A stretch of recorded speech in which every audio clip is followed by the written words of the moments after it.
আপনাদেরকে বসার জন্য বলা হয়েছে। এক্ষেত্রে একটা কথা হলো, যারা মনে করেন যে আপনাকে বসতে বলা হয়েছে এই জন্য আপনি চলে যাবেন, আপনি দাঁড়াই শোনেন না। যারা বসেছেন আলহামদুলিল্লাহ, আর যদি মনে করেন না বসতে বললো কেন চলে যাবেন, আপনি দাঁড়ায় দাঁড়াই শোনেন। নাহমাদুহু ওয়া নুসাল্লি আলা রাসূলিহিল কারীম। আম্মা বা'দু ফাআউযু বিল্লাহি মিনাশ শাইতানির রাজীম। بسم الله الرحمن الرحيم. يسألونك عن الأهلة قل هي مواقيت للناس والحج. اللهم صل على محمد وعلى آل محمد كما صليت على إبراهيم وعلى آل إبراهيم إنك حميد مجيد. اللهم بارك على محمد وعلى آل محمد كما باركت على إبراهيم وعلى آل إبراهيم إنك حميد مجيد. اللهم إني أعوذ بك من شر لساني ومن شر سمعي ومن شر بصري ومن شر مني. ইনসাফ ফাউন্ডেশন পল্লবীর উদ্যোগে জুলাই আগস্ট গণ অভ্যুত্থান শহীদ ও ভাষা শহীদদের রুহের মাগফিরাত কামনায় দোয়া ও ইসলামী মহাসম্মেলনে গুরুত্বপূর্ণ আলোচনা পেশ করেছেন মাওলানা জুনায়েদ আল হাবিব দামাত বরকাতুহুম, প্রতিষ্ঠাতা প্রিন্সিপাল জামিয়া কাসিমিয়া আশরাফুল উলুম ঢাকা। সুলতানুল ওয়াইজিন মাওলানা খালেদ সাইফুল্লাহ ইউবি দামাত বরকাতুহুম, প্রতিষ্ঠাতা পরিচালক মারকাজুত তারবিয়া বাংলাদেশ আমায়াতপুর সাভার ঢাকা। মুফতি আব্দুল বাতিত কাসিমি দামাত বরকাতুহুল আলিয়া তখন আলোচনা করলেন।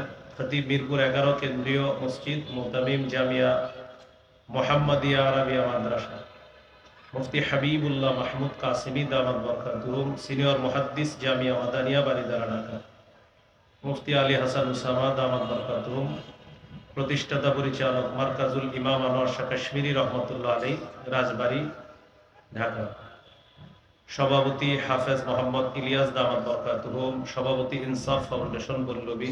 আমন্ত্রিত মেহমান বৃন্দ, কেরাত পরিবেশন করবেন মাওলানা কারিস সাইদুল ইসলাম আসাদ দামাত বরকাতুহুল আলিয়া। মাহফিল পরিচালনায় মুফতি রফিকুল ইসলাম, ইন্তেজামিয়া কমিটির পক্ষে হাফেজ মাওলানা শামীম কবির।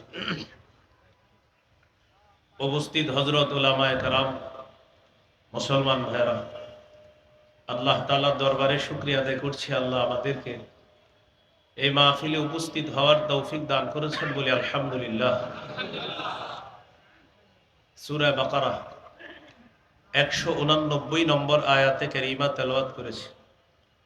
আয়াতে আল্লাহ তাআলা বলেন, ইয়াসআলুনাকা আনিল আহিল্লাহ, তারা আপনাকে নতুন চাঁদ সম্পর্কে জিজ্ঞাসা করে। কুল হিয়া মাওয়াকিতু লিন-নাসি ওয়াল হজ, আপনি বলে দেন চাঁদ হলো মানুষের কাজের সময় নির্ধারণ করার জন্য, বিশেষ করে হজের সময় নির্ধারণ করার জন্য চাঁদ। রমজান মাসের চাঁদের অপেক্ষায় আমরা থাকব। শাবান মাসের হিসাবটা ভালো করে গণনা করা সুন্নাহ। আবু দাউদের হাদিস 2325 নম্বর হাদিস। আম্মাজান আয়েশা সিদ্দিকা রাদিয়াল্লাহু তাআলা আনহার বর্ণনা, তিনি বলেন, কানা রাসূলুল্লাহ সাল্লাল্লাহু আলাইহি ওয়াসাল্লাম ইয়াতাহাফফাযু মিন শাবান মা লা ইয়াতাহাফফাযু মিন গায়রিহি। রাসূলুল্লাহ সাল্লাল্লাহু আলাইহি সাল্লাম অন্যান্য মাসের চাইতে শাবান মাসের গণনার গুরুত্ব খুব বেশি দিতেন, হিসাব রাখতেন খুব গুরুত্ব সহকারে শাবান মাসের। তো শাবান গণনা করতে গিয়ে যদি শেষের দিকে এমন হতো, ফাইন গুম্মা আলাইহি, যদি আকাশ মেঘাচ্ছন্ন হতো, আদ্দা সালাসিনা ইয়াউমা, তাহলে 30 দিন গণনা করতেন। সুম্মা সামা, এরপর রোজা রাখতেন। এই হাদিসের মধ্যে আছে সুম্মা ইয়াসুমু লিরুইয়াতি রমাদান, রমজানের চাঁদ দেখে রাসূল সাল্লাল্লাহু আলাইহি সাল্লাম রমজানের রোজা রাখতেন। আকাশ যদি মেঘাচ্ছন্ন হতো 30 দিন পুরা করে তারপর তিনি রোজা রাখতেন। এই জন্য আমরা চাঁদ দেখে রোজা রাখবো, এটা একটা সুন্নাহ। সহিহ বুখারীর বর্ণনা 1909 নম্বর হাদিস, قال رسول الله صلى الله عليه وسلم সুমু লিরুইয়াতিহি, তোমরা চাঁদ দেখে রোজা রাখো। ওয়া আফতিরু লিরুইয়াতিহি, তোমরা চাঁদ দেখে ঈদ করো।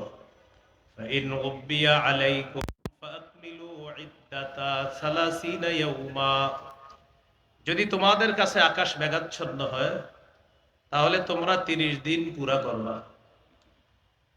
আমরা চাঁদ দেখবো, রমজানের প্রথম রাতের যে চাঁদটা ওইটা আমরা দেখবো, এটা হলো আমাদের প্রথম করণীয়। দ্বিতীয় করণীয় হলো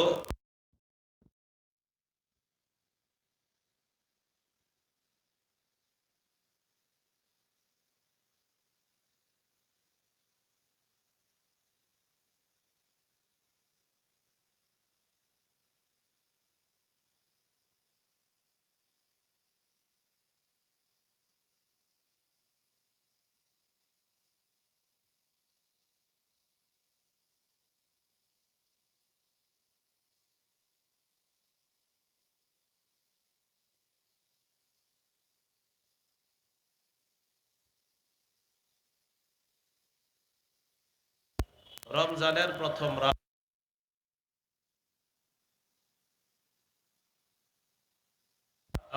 আদায়,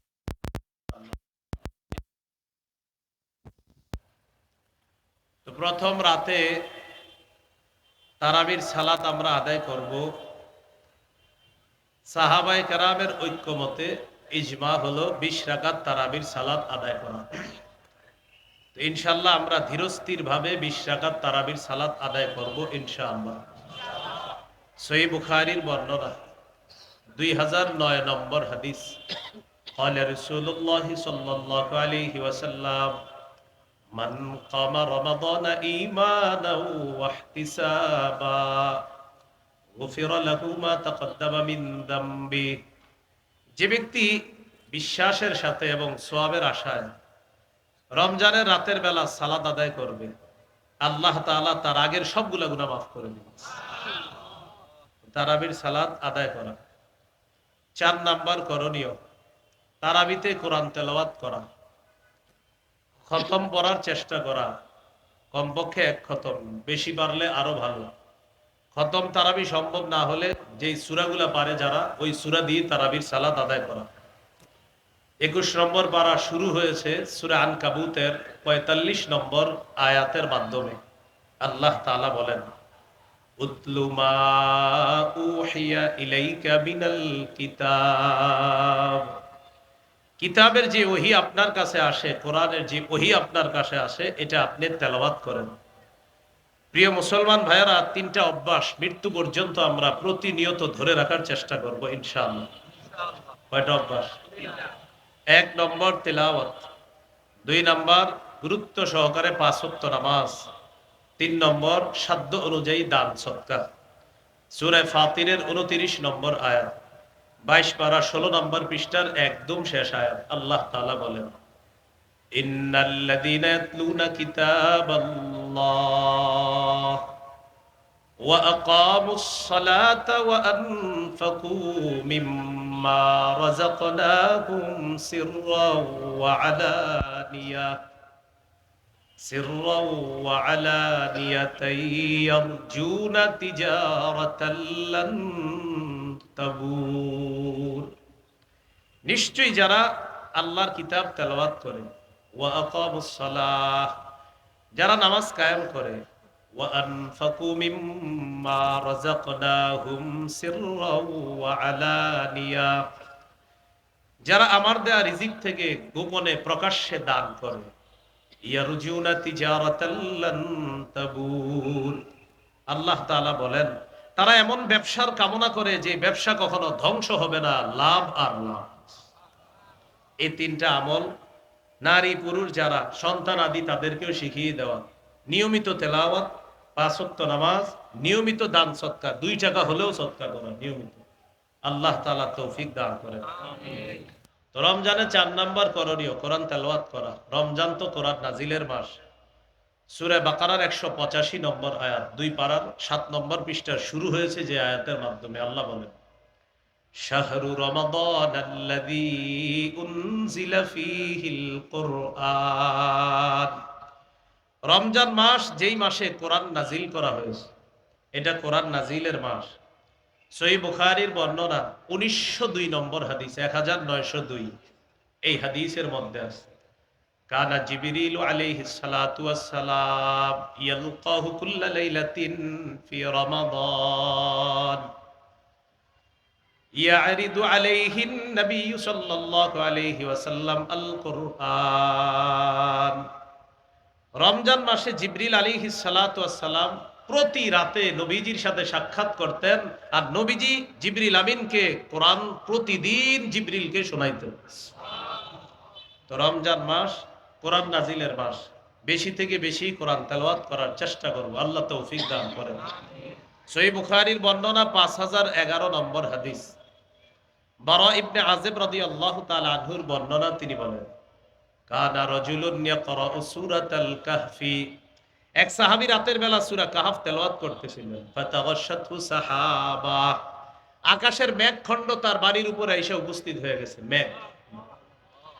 ওয়া ইলা জানিবিহি হিসানুন মারবুতুন বিশাতানাইন, তার পাশে একটা ঘোড়া বাঁধা রশি দিয়ে তিনি কোরআন তেলাওয়াত করেন। ফাজাআলা ফারাসুহু ইয়ানফিরু, তার ঘোড়াটা লাফায়, তিনি তেলাওয়াত করে ঘোড়া লাফায়। তেলাওয়াত বন্ধ করে দিলেন, মেঘখণ্ডটা শূন্যে বিলীন হয়ে গেল। সহিহ মুসলিমে আছে, আরাজা ফিল জাওয়ি, মেঘখণ্ডটা শূন্যে বিলীন হয়ে গেছে। সাহাবী পরের দিন রাসূল সাল্লাল্লাহু আলাইহি সাল্লামের কাছে আসছে। আরজা এটা বুখারীতে না, আরজা ফিল জাওয়ি এটা মুসলিমে, আর বুখারীরটা হলো এটা। তো নবীজির সাহাবী নবীজির কাছে গেলেন, যাওয়ার পর গত রাতের ঘটনাটা শুনাইলেন, হুজুর এমন এমন ঘটনা। ফাকাল রাসূলুল্লাহ সাল্লাল্লাহু আলাইহি ওয়াসাল্লাম, তিলকাস সাকিনাতু তানাজ্জালাত বিল কুরআন, কোরআন পড়লে সাকিনা নাজিল হয়, প্রশান্তি নাজিল হয়। গত রাতে প্রশান্তি নাজিল তো হয়েছে, আল্লাহ তোমাকে সরাসরি দেখার ব্যবস্থা করে দিয়েছে। এটা ছিল প্রশান্তি, সাকিনা। আর সহিহ মুসলিমে আসছে, মেঘখণ্ডের ভিতরে ছিল আমসালুস সুরুজ, এই ছোট ছোট বাতির মতো ছিল এটার ভিতরে।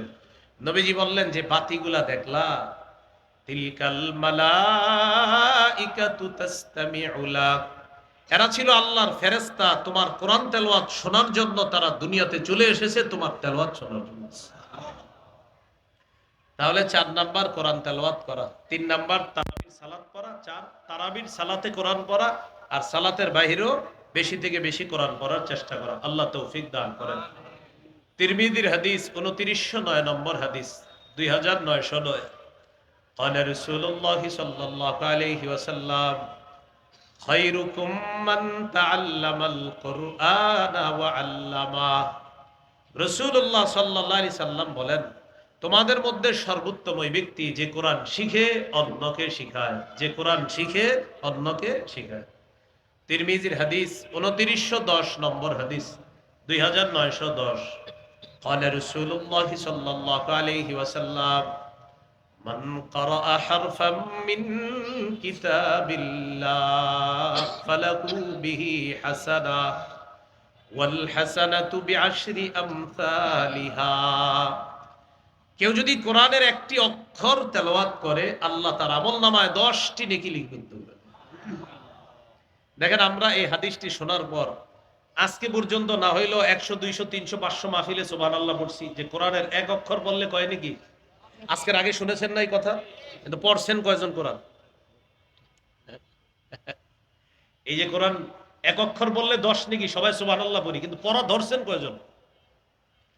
মাশাআল্লাহ। আচ্ছা, যাই হোক, তাহলে আমরা ফজিলত শুনি, কিন্তু যেই কথাটা হুজুর বললেন যে এটা করলে এটা করি না আমি।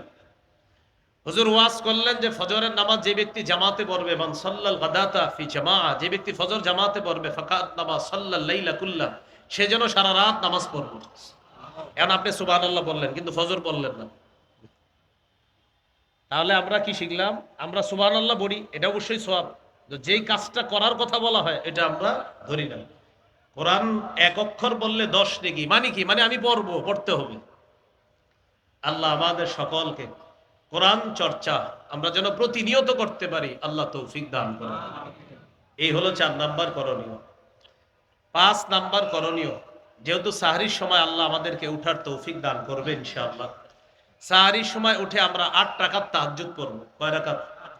8 রাকাত তাহাজ্জুদ। রাসূলুল্লাহ সাল্লাল্লাহু আলাইহি সাল্লামের 12 মাসের আমল, নবীজি নিয়মিত 8 রাকাত তাহাজ্জুদ পড়তেন। তো যেহেতু আল্লাহ তাআলা রমজানে আমাদেরকে উঠিয়ে দিবেন, এজন্য আমরা 8 রাকাত তাহাজ্জুদ পড়ব। তাহলে প্রথম রাতে সাহাবায়ে কেরামের ঐক্যমত ইজমা 20 রাকাত তারাবি পড়ব। তারাবি হলো শুধু রমজানের নামাজ, আর নবীজির 12 মাসের নামাজ হলো তাহাজ্জুদ 8 রাকাত। এটা যেহেতু সাহরির সময়, আজকে চাইলে আপনি আজকেও পড়েন, কিন্তু রমজানে যেহেতু আমরা উঠেই যাই, এই জন্য রমজানে সাহরির সময় উঠে আমরা 8 রাকাত তাহাজ্জুদ পড়ব। আল্লাহ তৌফিক দান করেন। তিরমিজির হাদিস 2616 নম্বর হাদিস, লম্বা হাদিসের অংশ বিশেষ। মুআজ ইবনে জাবাল রাদিয়াল্লাহু তাআলা আনহুকে রাসূলুল্লাহ সাল্লাল্লাহু আলাইহি সাল্লাম বললেন, আলা আদুল্লুকা আলা আবওয়াবিল খাইর। মুআজ, আমি কি তোমাকে কল্যাণের দরজা সমূহের কথা বলবো না? রাসূলুল্লাহ সাল্লাল্লাহু আলাইহি সাল্লাম বললেন, কল্যাণের অনেক দরজা, এর মধ্যে অন্যতম কল্যাণের দরজা হলো 3টি। কয়টি? 1 নাম্বার আস-সাওমু জুন্নাহ, সিয়াম হলো কল্যাণের 1 নাম্বার দরজা। 2 নাম্বার আস-সাদাকা, সদকা। সদকা এমন একটা আমল, তুতফিউল খাতিআতা কামা ইউতফিউল মাউন নার, পানি যেমন আগুনকে নিভিয়ে দেয়, সদকা মানুষের গুনাহগুলা ধুয়ে মুছে সাফ করে দেয়। 3 নাম্বার ওয়াসালাতুর রাজুলি মিন জাওফিল লাইল, রাতের বেলা তাহাজ্জুদ নামাজ পড়া। রাতে কি পড়া? তাহাজ্জুদ নামাজ পড়া। তাহলে 3 নাম্বার তারাবি পড়া, 4 নাম্বার তেলাওয়াত করা, 5 নাম্বার তাহাজ্জুদ পড়া। তারাবি সাহাবায়ে কেরামের ঐক্যমতে 20 রাকাত তারাবি শুধু রমজানের আমল, আর 8 রাকাত তাহাজ্জুদ 12 মাসের আমল। চেষ্টা করব 12 মাস পড়ার জন্য, কিন্তু 12 মাস যেহেতু কর্মব্যস্ততার কারণে আমরা উঠতে পারি না, শরীর ক্লান্ত থাকে, তাই ফজরের সময় উঠি। রমজানে যেহেতু আমরা উঠবো সাহারি খাওয়ার জন্য, ইনশাআল্লাহ রমজানে সাহারির সময় 8 রাকাত তাহাজ্জুদ পড়ার চেষ্টা করব। আল্লাহ তৌফিক দান করুন। 6 নাম্বার সাহারি খাবো। অনেকে পালোয়ানগিরি দেখায়, না আমি না খায় রোজা রাখবো। আপনার কি বলছে না খায় রোজা রাখবো? সাহারি খাবেন। সাহারি খাওয়া নবীজির সুন্নত, সাহাবায়ে কেরামের সুন্নত। সহিহ বুখারীর বর্ণনা 1921 নম্বর হাদিস, 1921। এই হাদিসের মধ্যে আছে, আন যায়েদ ইবনে সাবিত রাদিয়াল্লাহু তাআলা আনহু قال তাসাহহারনা মা'a রাসূলিল্লাহি সাল্লাল্লাহু আলাইহি ওয়াসাল্লাম। যায়েদ ইবনে সাবিত রাদিয়াল্লাহু তাআলা আনহু বলেন, আমরা রাসূলুল্লাহ সাল্লাল্লাহু আলাইহি সাল্লামের সাথে সাহরি খেয়েছি, অতএব আমরাও সাহরি খাবো ইনশাআল্লাহ। সহিহ বুখারীর 1923 নম্বর হাদিস, 1923। قال رسول الله صلى الله عليه وسلم তাসাহহারু ফাইন্না ফিস সাহুরি বারাকাতান। তোমরা সাহরি খাও, সাহরির মধ্যে বরকত আছে। সাহরিতে কি আছে? বরকত। সহিহ ইবনে ইবনের হাদিস, রাসূলুল্লাহ সাল্লাল্লাহু আলাইহি সাল্লাম বলেছেন, হালুম্মু ইলাল গাদাইল মুবারাক, এই তোমরা কোথায় আসো, আসো বরকতপূর্ণ খাদ্যে অংশগ্রহণ করার জন্য আসো। সাহরির সময় এভাবে নবীজি ডেকেছেন, সহিহ ইবনে হিব্বানের বর্ণনা, হালুম্মু, এই আসো আসো, ইলাল গাদাইল মুবারাক, বরকতপূর্ণ খাদ্যে অংশগ্রহণ করার জন্য আসো, তোমরাও আসো। তাহলে সাহরি এটা বরকতপূর্ণ খাদ্য, এটা অংশগ্রহণ করব, এটা খাবো আমরা ইনশাআল্লাহ।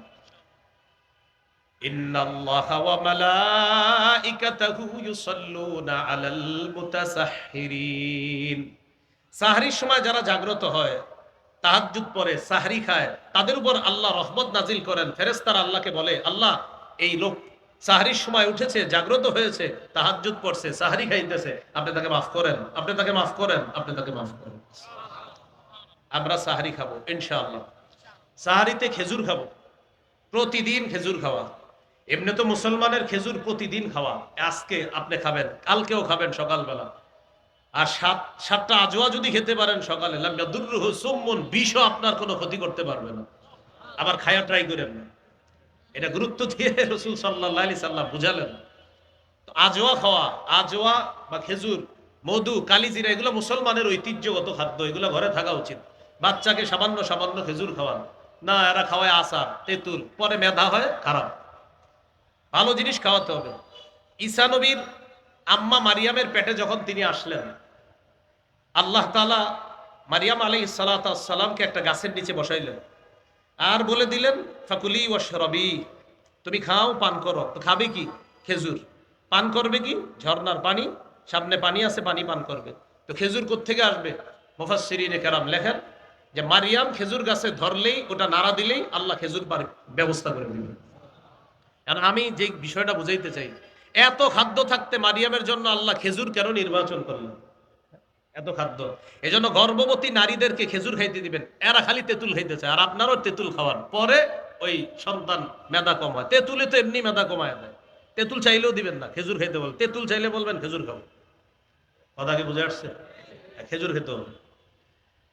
সাহারিতে খেজুর খাওয়া মুমিনের সবচাইতে শ্রেষ্ঠ খাদ্য।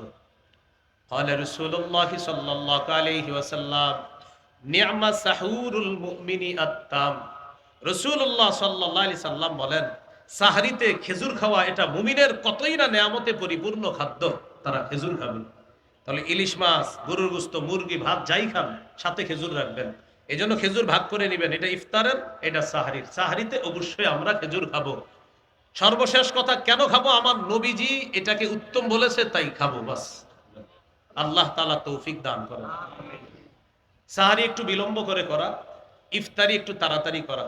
আজ্জিলুল ইফতার ওয়া আখিরুস সাহুরা, তোমরা ইফতার প্রথম সময়ে করবা তাড়াতাড়ি, আর সাহারি একটু বিলম্ব করে করবা, যাতে শরীরের শক্তিটা সঞ্চয় হয়। এখানে একটা মাসালা মনে রাখা দরকার। আপনি সাহারি খাওয়ার পরে দেখতেন এখনো সাহারির সময় বাকি আছে 40 মিনিট 30 মিনিট, তখনও তাহাজ্জুদ পড়তে পারবেন। অনেকে মনে করে খায়া ফেললে আর তাহাজ্জুদ পড়া যাবে না। না, তাহাজ্জুদের সম্পর্ক খাবারের সাথে না, সময়ের সাথে। যতক্ষণ ফজরের শুরু সময় না হবে, আপনি খান বা না খান তাহাজ্জুদ পড়তে পারবেন। তাহলে সাহারির আগেও তাহাজ্জুদ পড়তে পারবেন, খাওয়ার পর যদি সময় থাকে তখনও কি পড়তে পারবেন? তাহাজ্জুদ পড়তে পারবেন। এটা কমন এই প্রশ্নটা মুসল্লিরা ইমাম সাহেবদেরকে করে, যে খাওয়ার পরে তাহাজ্জুদ পড়া যাবে কিনা। তাহলে তাহাজ্জুদের সম্পর্ক খাবারের সাথে না, সময়ের সাথে। আল্লাহ তাআলা আমাদেরকে মনে রাখার তৌফিক দান করেন। এ হলো 6 নম্বর করণীয়। 7 নম্বর করণীয়, সাহরি খাওয়ার পর রোজা রাখা শুরু করলাম, আমরা রোজা রাখবো। সহিহ বুখারীর বর্ণনা 1901 নম্বর হাদিস। এই হাদিসের মধ্যে আছে, قال رسول الله صلى الله عليه وسلم من صام رمضان إيمانا واحتسابا غفر له ما تقدم من ذنبه।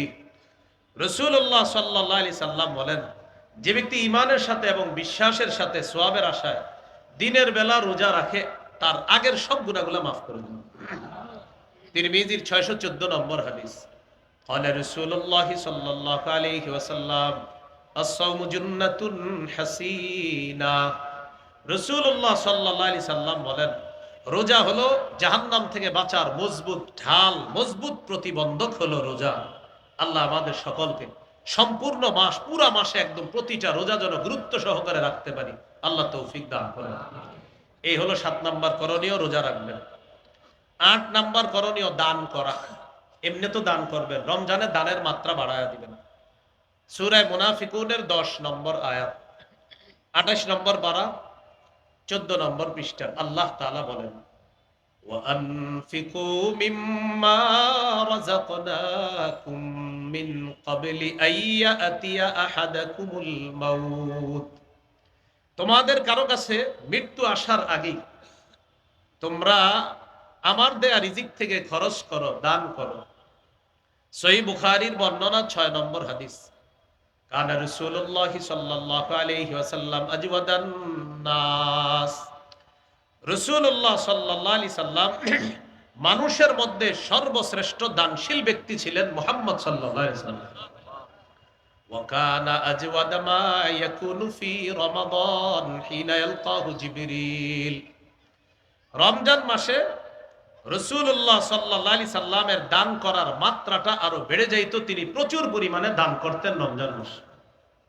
তাহলে রমজানে আমরা বেশি থেকে বেশি দান করার চেষ্টা করব ইনশাআল্লাহ। 9 নাম্বার করণীয়, রমজান মাসে বেশি বেশি নফল ইবাদত করা। আবু দাউদের হাদিস, এই হাদিসের মধ্যে আসছে 864 নম্বর হাদিস আবু দাউদের। এই হাদিসের মধ্যে আসছে قال رسول الله صلى الله عليه وسلم إن أول ما يحاسب الناس به يوم القيامة من أعمالهم الصلاة। রাসূলুল্লাহ সাল্লাল্লাহু আলাইহি সাল্লাম বলেন, কিয়ামতের ময়দানে মানুষের আমলের মধ্যে সর্বপ্রথম হিসাব হবে নামাজের।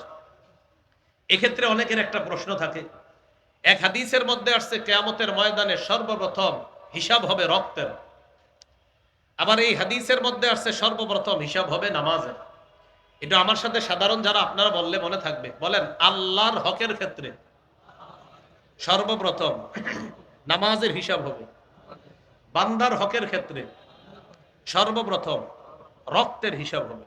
তাহলে আল্লাহর হকের হিসাব হবে নামাজের, আর বান্দার হকের ক্ষেত্রে হিসাব হবে রক্তের, ওই যে হত্যা করছে অন্যায়ভাবে মানুষ, এটার হিসাব হবে।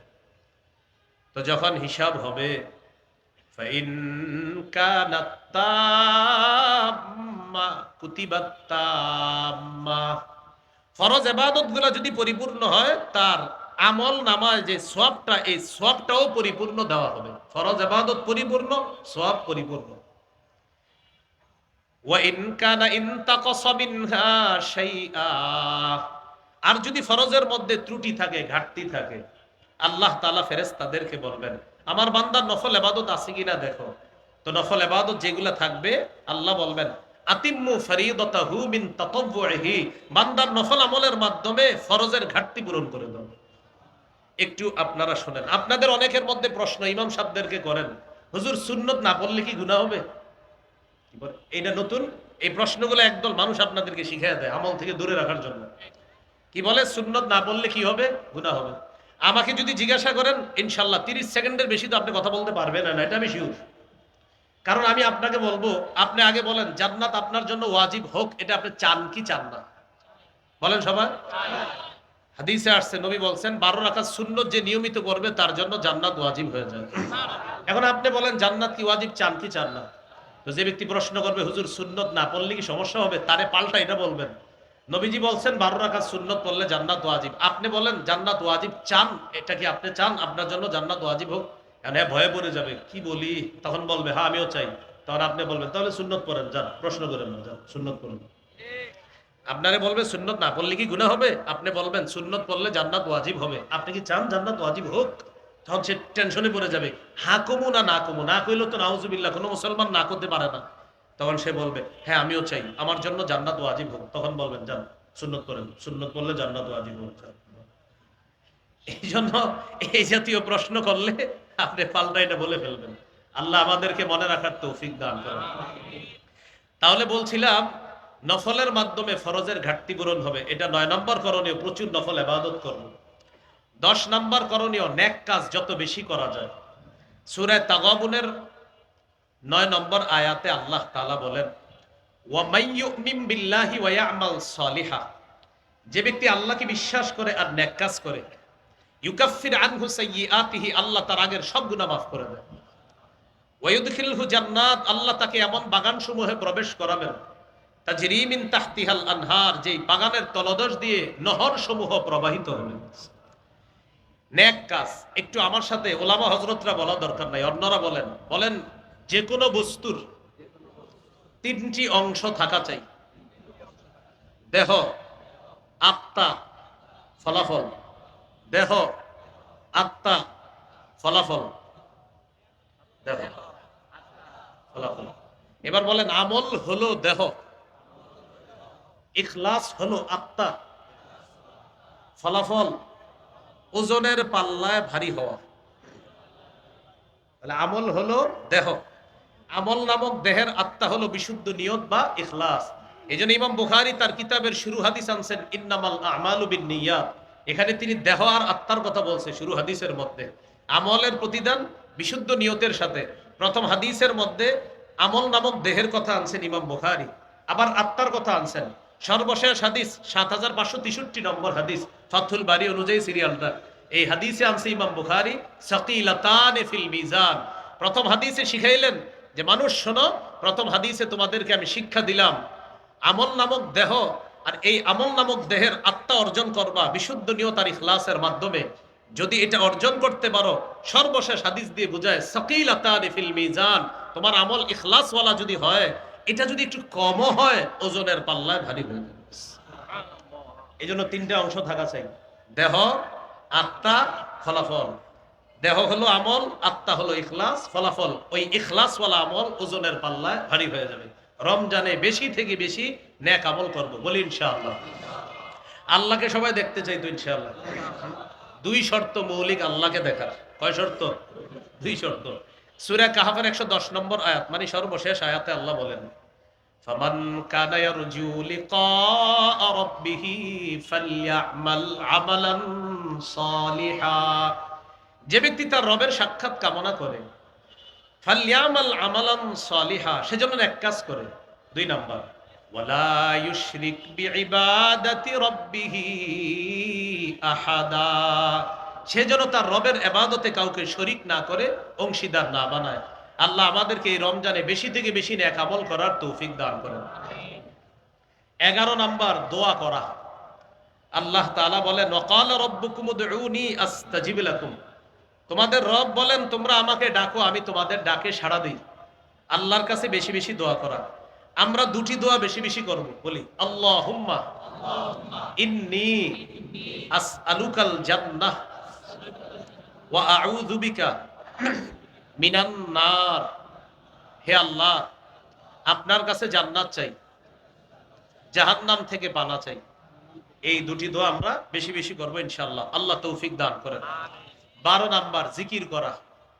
রাসূলুল্লাহ সাল্লাল্লাহু আলাইহি সাল্লাম বলেন, আহাব্বুল কালামি ইলাল্লাহি আরবা, আল্লাহর কাছে চারটি কথা সবচেয়ে পছন্দের। সুবহানাল্লাহ, আলহামদুলিল্লাহ, লা ইলাহা ইল্লাল্লাহ, আল্লাহু আকবার। বেশি বেশি কি করা? জিকির করা। রমজান মাসে বেশি বেশি জিকির করবে। রমজানে শয়তান যেহেতু বন্দী থাকবে, শয়তানের দায়িত্বগুলো এখনই অনেককে বুঝাই দিতেছে শয়তান, যে আমি কিন্তু থাকবো না, তো তোমাদেরকে দায়িত্ব দিয়ে যাচ্ছি, তোমরা রমজানে কাজ কারবার চালায়। এর মধ্যে কিছু কাজ হবে এমন, যেমন রমজানে আপনি মসজিদে বসে কোরআন তেলাওয়াত করতেছেন, একজন পিছন দিয়ে এসে বলবে আসসালামু আলাইকুম, আপনার কি দরকার আছে ওনার এখন সালাম না দেওয়া? তেলাওয়াত করতেছে, তো সালাম দিয়ে বসে গেছে, ভাই কিছু বলবেন? একটু কথা ছিল, আমি তো তেলাওয়াত করতেছি, 3 পারা পড়বো, 1 পারা মাত্র হয়েছে, একটু কথা বলে চলে যাবো। ঠিক আছে, 1 পারা পড়ে রাখলেন, বাকি আছে কয় পারা? এখন উনি বলতেছে যে ভাই একটু কথা আছে, তখন আপনি বুদ্ধি করে বলবেন সুবহানাল্লাহ পড়েন। কি পড়েন? 100 বার সুবহানাল্লাহ পড়েন। তো এটা পড়াবেন, পড়ানোর পর যদি বলে কথা আছে, এবার বলবেন হ্যাঁ বলেন কি কথা। তো আপনারা বলবে ভাই সাহরি খাইছেন? হ্যাঁ খাইছে আলহামদুলিল্লাহ। রোজা রাখছেন? আলহামদুলিল্লাহ রেখেছেন। গত রাতে তো প্রথম তারাবি গেছে, তারাবি পড়েছেন আপনি? আলহামদুলিল্লাহ পড়েছেন। ভাই 20 পড়ছেন না 8 পড়ছেন? আপনি জিজ্ঞাসা করবেন, কি বলবে? 20 পড়ছেন না 8? আপনি বলবেন আলহামদুলিল্লাহ 100 বার পড়েন, পরে জবাবটা দিতেছি পড়েন। তো ওনারে আলহামদুলিল্লাহ 100 বার পড়াবেন, এর মাঝে আপনি আবার তেলাওয়াত করবেন। বলবেন ভাই 100 বার পড়ে গেছি, আপনি বলেন তারাবি পড়ছেন 20 না 8? এবার বলবেন লা ইলাহা ইল্লাল্লাহ 100 বার পড়েন, পরে বলতেছে। তা আবার আপনি কিছু তেলাওয়াত করে নেবেন। এরপরে বলবে ভাই তাড়াতাড়ি 20 না 8? বলবেন আল্লাহু আকবার 100 বার পড়েন। পড়ার পর আবার বলবে 20 না 8? এবার বলবেন একটু কোরআনটা খুলে বলবেন, আপনি একটু তেলাওয়াত করেন, আমিও করি। আপনার ইতিমধ্যে 3 পারা শেষ, শেষে বলবে ভাই 20 না 8? এবার বলবেন 20 ও 8। কি বলবেন? বলবে 20 8 মানে? বলবেন হ্যাঁ, তারাবি 20 রাকাত পড়েছি সাহাবায়ে কেরামের ঐক্যমতে, আর 8 রাকাত তাহাজ্জুদ পড়েছি সাহরির সময়। নবী 12 মাস পড়তেন, আমি 12 মাস পারি নাই, বাকি রমজানে সাহরির সময় উঠছি, তো এই জন্য 8 রাকাতও পড়ছি। তো 20 ও পড়ছি 8 ও পড়ছি। এটা বলার পরে বললেন তো এতক্ষণ বসা রাখলেন তো? আপনি বলবেন ওই যে ইবাদত গুলা করাইছি। পড়েন নাই কোনটা? বলবেন পড়ি নাই যেটা, সেটা হলো ঝগড়া, ওটা আমি পড়ি নাই, যান চলে যান, আসসালামু আলাইকুম। তাহলে আপনাকে বলবে 20 না 8? আপনি বলবেন সুবহানাল্লাহ পড়েন, জবাব দিচ্ছি। সর্বশেষ বলে দিবেন 20 ও পড়ছি 8 ও পড়ছি। আরে ভাই 20 8 মানে? বলবেন 20 সাহাবায়ে কেরামের ঐক্যমতে বললাম, আর 8 নবী 12 মাস তাহাজ্জুদ সালাত পড়তেন 8 রাকাত, আমি 12 মাস চেষ্টা করি, পারি না। কিন্তু সাহারির সময় উঠি তো এই জন্য 8 টাকার তাহাজ্জুদ পড়ছি, টেনশনে পড়ে যাবে কোনটা যাবে, 8ও পড়ছেন 20ও পড়ছেন, আসছিল নিয়ত করে 2 ঘন্টা আপনারা জ্বালাবে, কিন্তু আর পারেন না। আমি কিন্তু বলি নাই কে জ্বালাবে। এখন যদি কেউ কারো গায়ে নেন যে হুজুর আপনি কাকে বললেন, যদি মনে করেন আপনারই অভ্যাস আছে তো ওয়াজটা আপনাকেই করছি। এখানে যদি কেউ থাকেন, সত্যি বলছি এখানে এরকম কেউ থাকলে আপনাকেই ওয়াজটা করছি। আর যদি বলেন না এই অভ্যাস আমার মধ্যে নাই, তো আপনাকে তো ওয়াজ করা আমি আপনাকে করিও নাই। বেদাতের ওয়াজ করলে অনেকে বলে হুজুর কাকে বললেন, আমি তো বেদাতীদেরকে। বেদাত কে? আমি বলি যে করে বেদাত। আরে যেটা কে, যেটাই তো সে। যে কে যে বেদাত করে সে।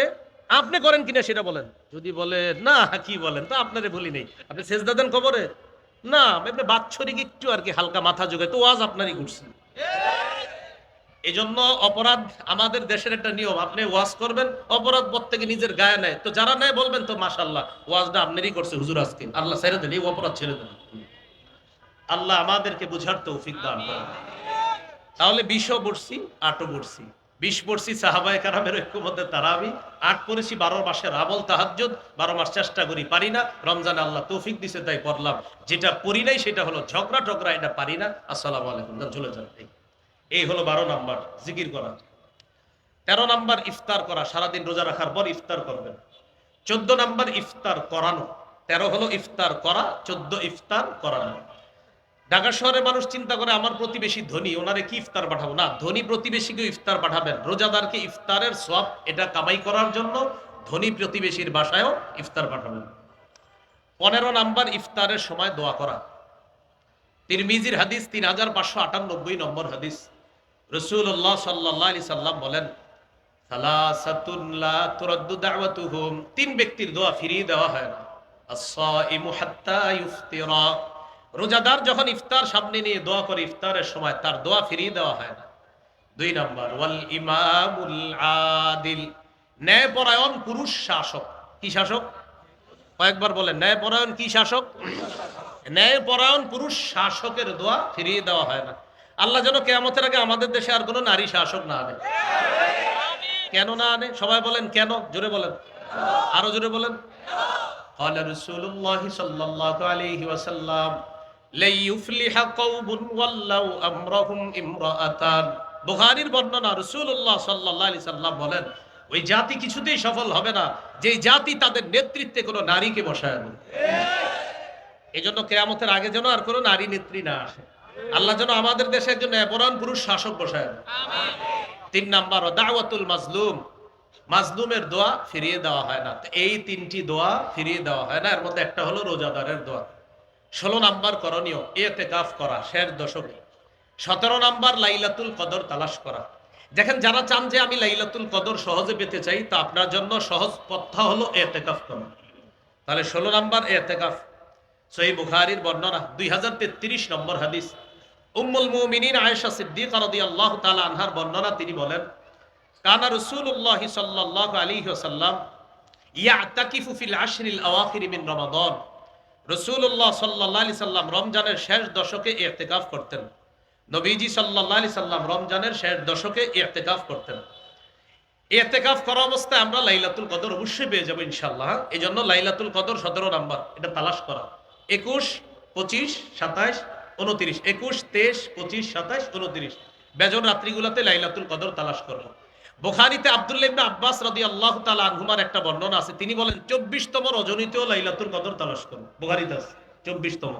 তো এইজন্য যেহেতু নবীর একজন সাহাবীর বক্তব্য আছে, সমস্যা কি এক রাতে বেশি তালাশ করব, সমস্যা তো নাই, ইবাদত করলে তো সমস্যা নাই। তো 21, 23, 24, 25, 27, 29 সূরাতুল কদরের 3 নম্বর আয়াত, লাইলাতুল কদরি খায়রুম মিন আলফি শাহর, লাইলাতুল কদর 1000 মাসের চাইতে উত্তম। আর এই ব্যাপারে বুখারীর বর্ণনা, এই যে মাশাআল্লাহ আমাদের হাফেজে বুখারী, আল্লাহ তাকে কবুল করেন, তিনি একটি হাদিস পড়ছেন, সর্বশেষ যে হাদিসটা তিনি আজকে তেলাওয়াত করলেন, মাইয়াকুম লাইলাতুল কদরি ঈমানাও ওয়া ইহতিসাবা, যে ব্যক্তি লাইলাতুল কদরে জাগ্রত হবে ঈমানের সাথে এবং সওয়াবের আশায়, গফির লাহু মা তাকদ্দামা মিন যামবি, তার আগের সবগুলা গুনাহ মাফ করে দেওয়া হবে। তাহলে 17 নাম্বার লাইলাতুল কদর তালাশ করা। 18 নাম্বার সদকাতুল ফিতির আদায় করা। এটা উলামায়ে কেরামের সাথে পরামর্শ করে আপনারা আদায় করে নেওয়ার চেষ্টা করবেন, আল্লাহ তৌফিক দান করেন। এই হলো আজকের আলোচনার প্রথম পার্ট। দ্বিতীয় পার্ট একটু সংক্ষেপে বলছি, আমি আজান দিয়ে দিব ইনশাআল্লাহ। দ্বিতীয় বারটা বেশি গুরুত্বপূর্ণ, রমজানে বর্জনীয়। 1 নাম্বার বর্জনীয়, বিবাদ বর্জন করা আর অশ্লীলতা বর্জন করা, বিবাদ আর অশ্লীলতা বর্জন করা।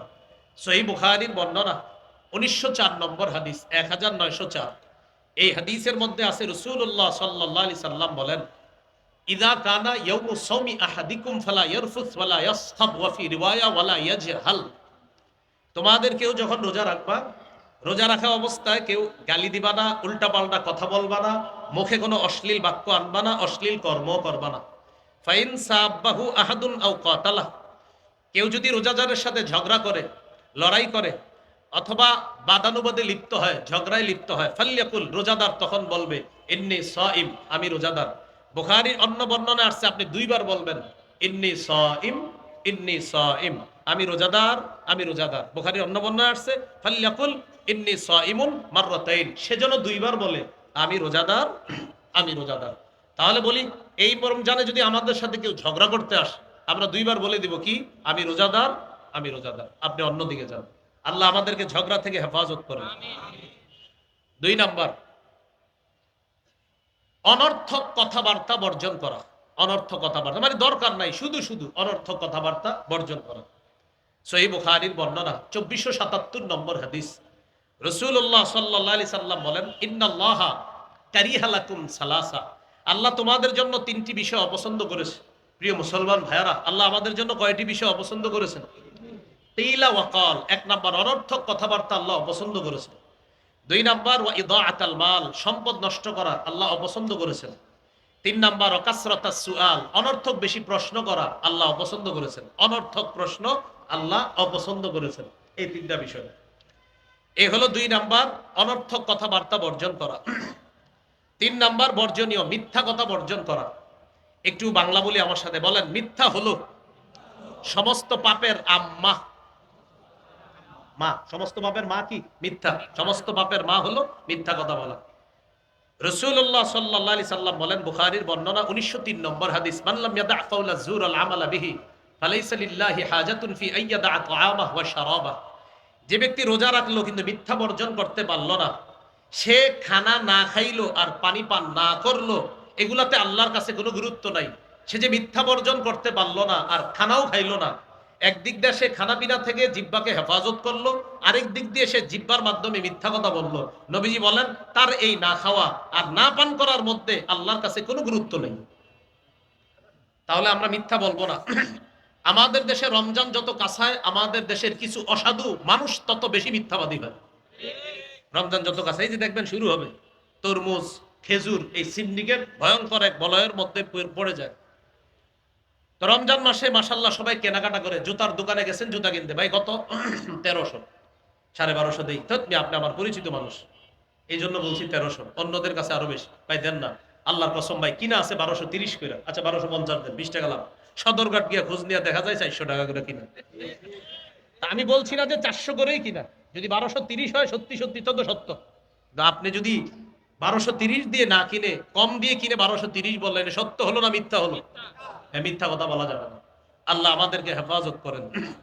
4 নাম্বার, গীবত বর্জন করা। গীবত, এটার ব্যাপারে একটা বাংলা যদি পারি আমরা লিখে রাখবো, ঘরে পকেটেও রাখবো। বলি গীবত হলো আমল ধ্বংসের নীরব ঘাতক। আমল ধ্বংসের নীরব ঘাতকের নাম কি? গীবত। হ্যাঁ, বলেন ঘি ভাত দিয়ে মজলিস শুরু হয়, গীবত দিয়ে শেষ হয়। আমাদের পার্সোনাল মজলিস গুলা, পার্সোনাল যে মজলিস, এ মনে করেন 5-6 জনের, ঘি ভাত দিয়ে শুরু হয়। মানে ঘি ভাত ভালো জিনিস, এটা দিয়ে শুরু হয়। একটু পরে বলে ভাই ঘিটা প্রত্যেক আনসার কমজাত, ওমকে এত খারাপ মানুষ, শুরু হয়ে গেল ঘি ভাত। মানে ঘি কিনছেন কার থেকে? অমুক। ও, সে তো সুবিধার লোক না। তাহলে ঘি ভাত দিয়ে শুরু হলো, শেষ হলো ঘি বদ দিয়ে। মানে ঘি ঘ, আরেকটা হলো ঘি গ, একটা ভাত আর একটা বত। তো ঘি ভাত ভালো জিনিস, এটা যাতে যেতে হয়ে যায় গীবতের মধ্যে। তো জিব্বার মধ্যে আপনার গীবত, দেখবেন ঘি ভাত এটাও মজার জিনিস, গীবতও মজা। মজার ব্যাপার দুটোটার জন্য জিব্বা মজা, খুব মজা। গীবতে কিন্তু অনেক মজা, আবার ঘি ভাত এটাও মজা।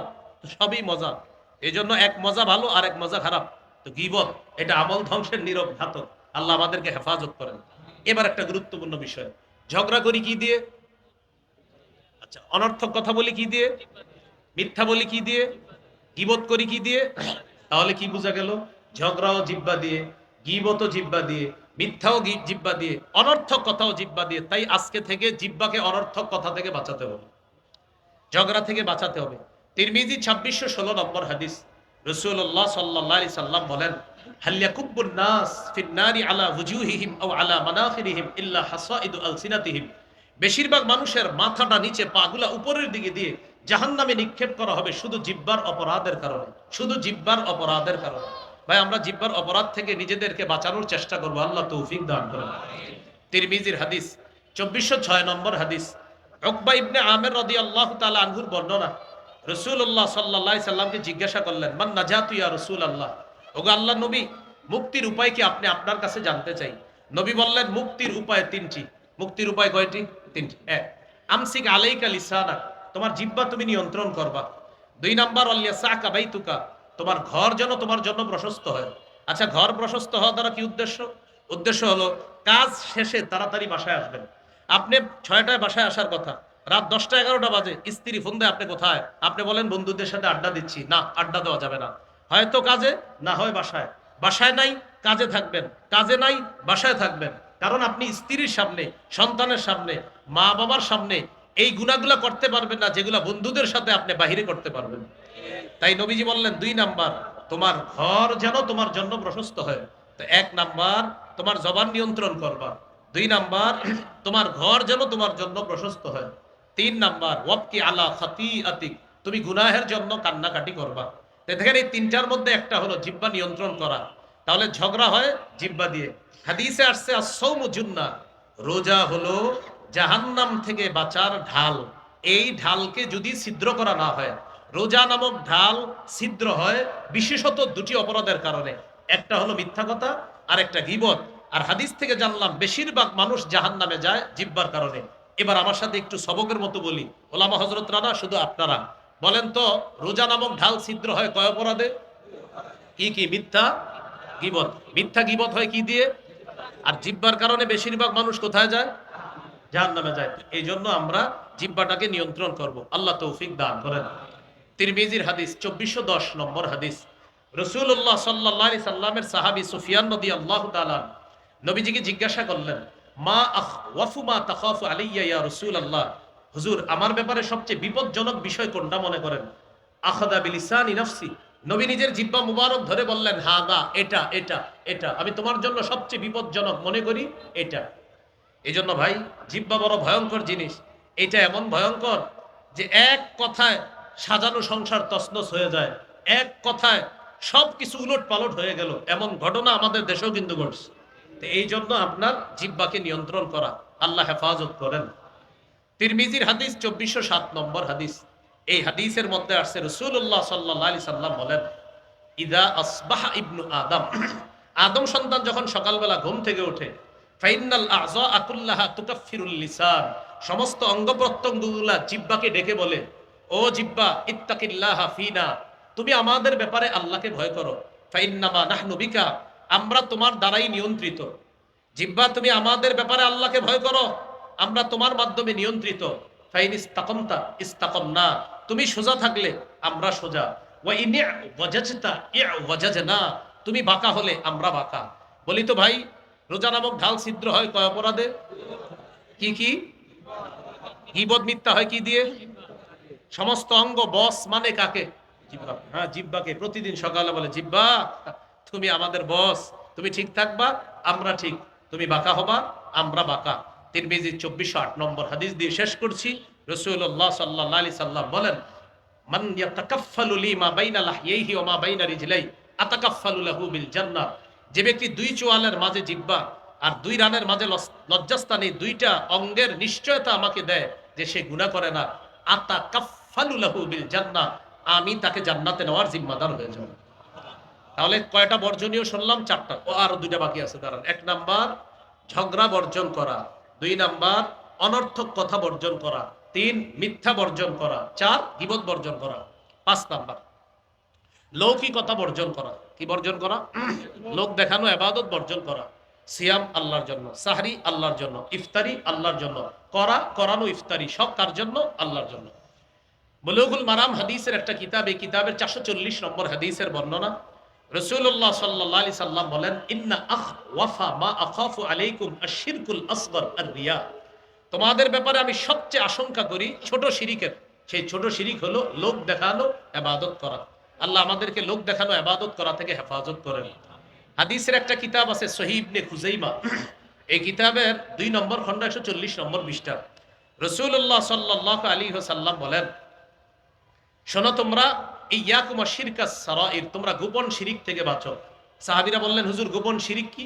দেখেন নবী কি বলে। নবীজি বললেন, ইয়াকুমুর রাজুল ফায়ুসাল্লি, কোন ব্যক্তি নামাজে দাঁড়ায়, ফায়ুযায়্যিনু সালাতাহু জাহিদান লিমা ইয়ারা মিন নাজরিন নাসি ইলাই, নামাজ সুন্দর করে এই নিয়তে মানুষ যেন তার নামাজ দেখে বলে, বাবা কত সুন্দর নামাজ। হ্যাঁ, নবীজি বলেন, যাকা শিরকুস সারাইর, এটা গোপন শিরিক। এক ব্যক্তি নামাজে দাঁড়াইছে, রুকু সুন্দর মতো করে, সেজদা সুন্দর মতো করে, এই নিয়তে মানুষ আমার রুকু সেজদা দেখে বলবে, বাবা কি অসাধারণ ভাবে নামাজ পড়ে, কত সুন্দর রুকু কত সুন্দর সেজদা। তাহলে তার নিয়ত মানুষকে দেখানো, এটা হলো গোপন শিরিক। এক সাহাবী প্রশ্ন করলেন, হুজুর কেউ যদি আল্লাহকে খুশি করার জন্য রুকু সেজদা সুন্দর করে, আর যদি মানুষ প্রশংসা করে, বুখারীর 757 নম্বর হাদিসে আছে, রুকু করতে হবে ধীরস্থির ভাবে, সেজদা করতে হবে ধীরস্থির ভাবে। তো কেউ যদি রুকু সেজদা সুন্দর ভাবে করে, কার জন্য? আল্লাহর জন্য। মানুষ যদি প্রশংসা করে, মাশাআল্লাহ তার রুকু সুন্দর, সেজদা সুন্দর, হুজুর এটাও কি রিয়া হবে, লোক দেখানো ইবাদত হবে? নবীজি বললেন, না, এটা লোক দেখানো ইবাদত হবে না। তিলকা আজিলু বুশরাল মুমিন, সহিহ মুসলিমের ইবারত, এটা মুমিনের জন্য দুনিয়াতে নগদ সুসংবাদ। তাহলে কোনো ব্যক্তি যদি আল্লাহকে খুশি করার জন্য ইবাদত সুন্দর করে, মানুষ যদি প্রশংসা করে, এটা আল্লাহর পক্ষ থেকে বান্দার জন্য দুনিয়াতে নগদ সুসংবাদ। এ হলো 5 নাম্বার বর্জনীয়, লৌকিকতা বর্জন করা। 6 নাম্বার বর্জনীয়, অপচয় করব না। কি করব না? অপচয়। অপচয়ের 2টা আরবি কোরআনে আছে। আপনার অনেক আরবির মধ্যে 2টা উল্লেখযোগ্য। এক জায়গায় আছে দেখবেন ওয়ালা তুসরিফু, আরেক জায়গায় আছে ওয়ালা তুবাযযিরু। ওয়ালা তুসরিফু অর্থ অপচয় করো না, তুবাযযিরু অর্থ অপচয় করো না। লা তুসরিফু অপচয় করো না, লা তুবাযযিরু অপচয় করো না। 2 অপচয় করোনার পার্থক্য কি? এখানে অনেক ছাত্র ভাইয়েরা আছেন, আমার সাথে একটু বললে সুন্দর হবে। বলেন, বৈধ কাজে মাত্রাতিরিক্ত খরচ করাকে ইসরাফ বলে। এর মানে বৈধ কাজে আপনি প্রয়োজনের বেশি খরচ করার অপচয়টার আরবি হলো ইসরাফ। বৈধ কাজে অতিরিক্ত খরচ করার আরবি হবে ইসরাফ। অর্থাৎ বৈধ কাজে আপনি অপচয় করতেছেন, এটার আরবি কি হবে? ইসরাফ। এবার বলেন, অবৈধ কাজে কম বেশি খরচ করাকে তাবযির বলা হয়। মানে অবৈধ কাজে কম খরচ করেন, বেশি খরচ করেন, এটাই অপচয়, আর এটার আরবি হলো তাবযির। এইজন্য কোরআনে যেখানে আছে ওয়ালা তুবাযযির তাবযিরা, এটা মানে অবৈধ খরচ করবা না, এটা অপচয়। আর দেখবেন কোরআনে আছে কুলু, খাও, ওয়াশরাবু, পান করো, ওয়ালা তুসরিফু, তো খাওয়া তো ভালো জিনিস, পান করা ভালো জিনিস, আল্লাহ বলছে ওয়ালা তুসরিফু, অতিরিক্ত খাও না। মানে আর আমাদের রোজাদার, রমজান মাসে রোজাদাররা দলিল দেয়, আল্লাহ নাকি বলছে বেশি খাইতে বেশি পান করতে রমজানে, আল্লাহ জানি কথা কই বেশ, তখন সাথে সাথে বলে আল্লাহ নাকি বলছে কুলু ওয়াশরাবু, খালি খাওয়ার পান করো। এটা কই, এটা বইলে কি বলে? মাগরিবের জামাতে যায় না, আপনার ইফতারি করতে করতে মাগরিবের জামাতে যায় না। ভাই, আল্লাহর এক বিধান পালন করতে গিয়ে আরেক বিধানে যেন শিথিলতা না আসে। মনে রাখবো, আমার ইফতার যেন মাগরিবের জামাত ছুটার কারণ না হয়। আমার ইফতার যেন মাগরিবের জামাত ছুটার কারণ না হয়। তো এখানে দেখেন আল্লাহ বলছে খাও, পান করো, ওয়ালা তুসরিফু, অপচয় করো না। এই অপচয় দেখেন, বৈধ কাজে অপচয়, আপনি খাইতে খাইতে গলা পর্যন্ত, আপনি কে কইছে এত খাইতে, হ্যাঁ? এরকম, এটা কিন্তু ঠিক না। 10 জনের খাবার রান্না করবেন, মেহমান আসবে 10 জন, তো 12 জনের রান্না করলেন, বা 13 জনের, আপনি 30 জনের রান্না করছেন, কেন এতগুলা খাবার রান্না করলেন?